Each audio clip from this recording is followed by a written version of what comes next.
Assalamualaikum, selamat pagi. Kali ini saya akan mengulas secara singkat cara mengganti sendiri oli mesin motor sesuai dengan prosedur yang dipersyaratkan.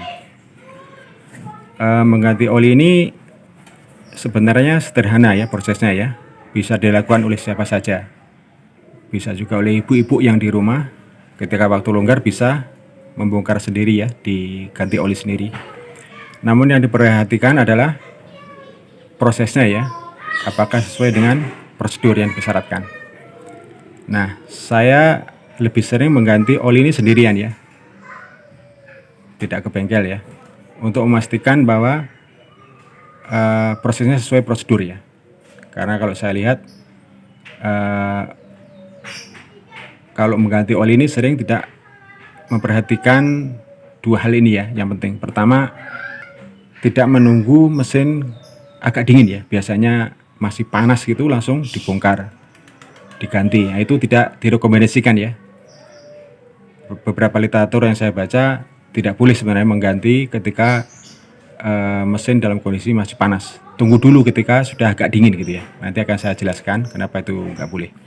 Yang kedua adalah seringkali disemprot pakai angin tegangan tinggi ya, pakai kompresor gitu. Itu juga ternyata tidak boleh ya, tidak direkomendasikan. Nanti juga akan saya jelaskan ya, tentu mungkin dari beberapa literatur yang ada ya, kenapa itu nggak boleh. Tampak di depan saya ini motor saya ya, ini motor lama, ini tahun 2003-an ya, Suprafit. Tapi alhamdulillah masih bagus ya, belum pernah turun mesin ya, sampai sekarang masih bagus. Nah, salah satunya mungkin saya selalu memperhatikan kalau ganti oli mesin ini sesuai dengan prosedur yang disyaratkan ya. Nah, oke, mungkin langsung saja. Sebelum kita mengganti oli, yang langkah pertama adalah harus kita perhatikan tipe olinya ya. Tipe oli yang kita pilih harus sesuai dengan kondisi motor kita. Nah, untuk motor-motor yang lama biasanya ini pakai yang nilai SAE-nya tinggi ya. Ini nilai SAE itu Society of Automatic Engineer ya, itu lembaga internasional ya yang mengeluarkan indeks kekentalan oli. Ini SAE 20W/50.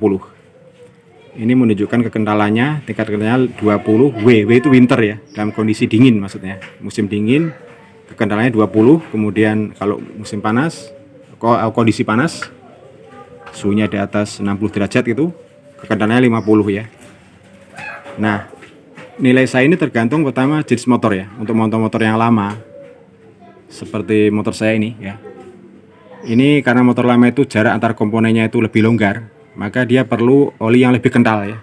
Artinya nilai SAE-nya lebih tinggi. Ya, ini cocok ya 20-50. Untuk motor yang baru mungkin lebih cocok SAE-nya yang lebih rendah ya, mungkin 10-30 gitu ya. Nah, selain kondisi mesinnya juga kondisi cuaca di suatu wilayah ya. Mungkin di Eropa sana yang dingin, perlu oli yang lebih encer ya, agar tidak mengental. Jadi SAE-nya mungkin di sana lebih rendah ya, standarnya. Demikian ya mungkin dari literatur yang saya baca. Karena ini motor lama, motor saya ini pakai SAE yang tinggi, 20-50. Kemudian yang perhatikan berikutnya adalah volume ya. Ini tergantung cc-nya. Kalau motor yang lama saya ini cc-nya itu kecil ya, ini cuma 100 cc. Ya, antara 100 sampai 110. Artinya cukup oli yang di sini ya, 0,8 liter, 800 mili ya. Jadi kalau 1 liter kebanyakan ya, nanti malah berakibat buruk ya, meluber ke mana-mana ke komponen yang seharusnya tidak perlu dikasih oli. Jadi ini sesuaikan dengan kondisi mesinnya. Kalau di atas 150 cc mungkin perlu yang 1 liter atau lebih ya. Kalau ini saya pakai yang 0,8 liter karena mesinnya ber-cc kecil. Dan yang terpenting ini ya, jenis motor kita, 4 tak atau 2 tak ya, 4 langkah atau 2 langkah. Ini 4T, ini maksudnya ada tulisan 4T. Ini khusus oli untuk 4 tak. Ini Honda Suprafit saya ini 4 tak. Nah, kalau ada jenis 2 tak seperti jenis Yamaha itu 2 tak, ini 2T. Ini ada 2 jenis, 2T atau 4T. Ini harus tepat ya, jangan sampai salah. Itu yang pertama, kita perhatikan jenis olinya. Kemudian mungkin cara bongkarnya sederhana ya. Sebelumnya kita siapkan alatnya dulu ya. Alatnya sederhana, cukup satu ini yang utama ya, kunci nomor 17 untuk buka bautnya ya, baut nomor 17 yang di bawah itu ya, baut yang ini sudah saya lepas ini ya. Nah, alat pembantu lainnya ini corong ya untuk nampung oli ya, dan untuk ngisi oli, terutama untuk ngisinya ya. Tapi kalau nggak pakai ini juga bisa langsung tuang di dari botolnya ya. Tapi khawatirnya nanti meluber atau tumpah kalau nggak pakai bantuan ini. Dan alat pembantu berikutnya adalah isolatif ini ya. Ini isolatif ini untuk nanti membantu kerapatan baut. Tapi utama kunci ini aja, satu ini cukup ya. Sebelum membuka baut bawah ya untuk mengganti oli ini, perhatikan kondisi suhu mesin ya. Jangan langsung dibuka ketika mesin masih sangat panas ya, artinya baru dinaikin dan untuk jarak jauh gitu langsung diganti, jangan ya. Itu tidak direkomendasikan. Karena apa? Ketika mesin masih panas, kondisi pemuaian masih tinggi, baut-baut ini juga memuai ya, artinya sangat rapat. Ketika nanti dibuka akan masih keras ya. Nah, kalau pas dibuka itu cenderung nanti cepat aus bautnya ya, cepat aus sehingga lama-lama cepat apa itu, rusak, cepat ngeselek gitu ya. Nanti berakibat pada bocornya oli ya itu. Jadi tunggu sampai agak hangat gitu. Dan sebaiknya jangan terlalu dingin juga gitu. Kalau mesin sudah sangat dingin sekali, nanti proses pembuangannya agak lama ya, karena oli masih mengental. Jadi tunggu sampai hangat itu ya. Kira-kira ya suhunya sekitar ya 40 derajat atau kurang dari itu ya. Pokoknya diraba aja pakai tangan, ketika sudah nggak terlalu panas, hangat, baru dibongkar ya. Ya itu penting ya, kita perhatikan. Nah, kadang kalau kita nyuruh orang,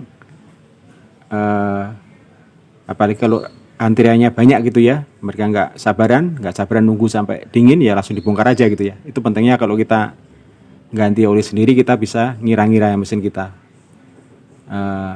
Ketika sudah tidak terlalu panas baru kita bongkar. Kemudian cara bongkarnya sederhana ya. Nah, ini kita lepas baut yang di bawah ini ya, ini baut nomor 17. Nah, sebelumnya jangan lupa sebelum dilepas ini, dilepas dulu tutup olinya ya.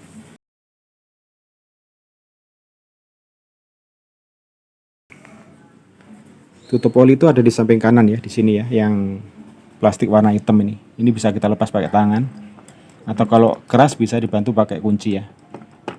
Kita lepas dulu. Karena kalau langsung kita lepas baut bawah sebelum tutup oli dilepas, biasanya pembuangan olinya tidak lancar nanti ya. Jadi sebaiknya dilepas dulu tutup olinya, baru lepas baut bawah.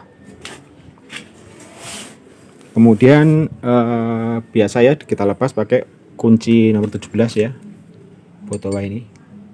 Nah, setelah itu yang terpenting ya, setelah dilepas mungkin bisa kita tampung ya. Ini tadi sudah saya lepas ini ya, sudah saya buang olinya. Nah, ditampung aja di tempat sampai tiris ya, sampai habis, dan tidak perlu disemprot pakai angin ya, pakai kompresor itu tidak perlu, bahkan itu tidak direkomendasikan ya, disemprot dengan air tegangan tinggi, angin tegangan tinggi seperti itu. Nah, dari literatur yang saya baca, memang keuntungannya hanya satu ya, mempercepat itu proses pembuangannya kalau disemprot. Tapi ada kerugiannya ya. Pertama, angin yang dari kompresor itu kan mengandung uap air ya. Jadi kalau uap airnya masuk ke mesin, itu akan berakibat buruk pada mesin. Yang kedua, kotoran-kotoran yang ada di mesin ya, bekas apa itu, bekas gesekan itu biasanya ada kan, mungkin kotoran-kotoran yang bekas ausnya mesin itu, kalau disemprot dia tidak menjamin ikut keluar, bahkan nanti meluber kemana-mana ya, ke sela-sela mesin, dan itu akan berakibat buruk pada mesin ya, kotoran-kotoran itu gitu. Jadi tidak keluar, malah menyumbat celah-celah mesin kotorannya itu. Jadi intinya cukup oli ini ditampung aja sampai tiris ya, biarkan sampai kering secara alami ya, tiris sendiri, tidak perlu dibantu pakai semprotan angin gitu ya. Dan kita harus sabar nunggu waktu agak lama ya, bisa 2-3 jam tergantung tadi ya kondisi olinya juga ya. Kalau oli yang kental seperti saya ini, sayanya kental, ini butuh waktu yang agak lama. Kalau sayanya lebih encer mungkin lebih cepat ya, tergantung kondisinya. Jadi sampai nanti kering bener, tidak menetes, baru nanti ditutup ya, ditutup dengan baut yang 17 ini ya. Nah kemudian jangan lupa sebelum tutup ini dikasih isolatif ya. Ini penting ya, terutama untuk motor-motor yang lama seperti motor saya ini ya. Ini sudah hampir 20 tahun usianya. Nah di sini sudah tidak begitu rata ya bawah ini, permukaan bautnya ini, sehingga perlu dibantu pakai isolatif ya, biar membantu kerapatannya agar oli tidak bocor merembes ya. Nah ini cara masang isolatifnya sederhana ya, cukup di ujungnya saja tipis seperti ini.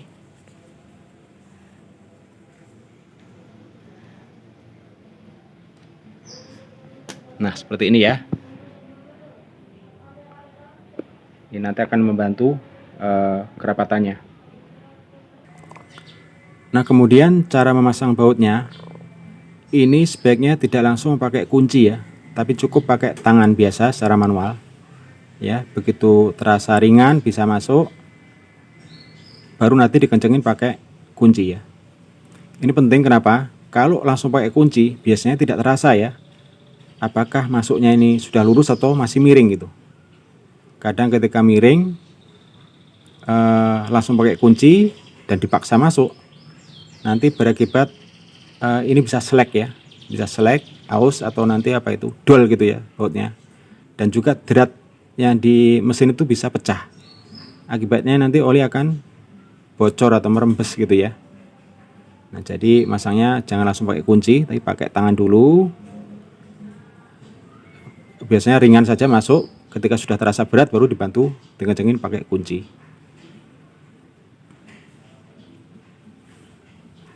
Nah, setelah terpasang baru dituang ya oli yang baru ini ya, dibantu pakai corong. Sementara seperti itu Bapak Ibu sekalian, semoga bermanfaat. Jadi saya ulangi lagi ya, prosedur mengganti oli. Pertama, perhatikan tipenya ya, jenis, tipenya, ukurannya harus sesuai dengan kondisi mesin motor kita. Yang kedua adalah jangan pernah mengganti oli ketika mesin masih dalam keadaan panas. Tunggu ketika sudah agak dingin. Yang ketiga adalah jangan pernah menyemprot dengan angin tegangan tinggi ya, pakai kompresor gitu. Tidak perlu ya, jadi biarkan oli itu terbuang turun sendiri sampai kering ya. Kemudian keempat, sebaiknya dibantu pakai isolatif ini ya, yang warna putih ini isolatif untuk membantu merapatkan ya, sehingga tidak rembes olinya. Dan yang terakhir kelima adalah ketika memasang baut jangan langsung pakai kunci, tapi pakai tangan dulu secara manual, baru dikencengin pakai kunci. Demikian, semoga bermanfaat. Wassalamualaikum warahmatullahi wabarakatuh.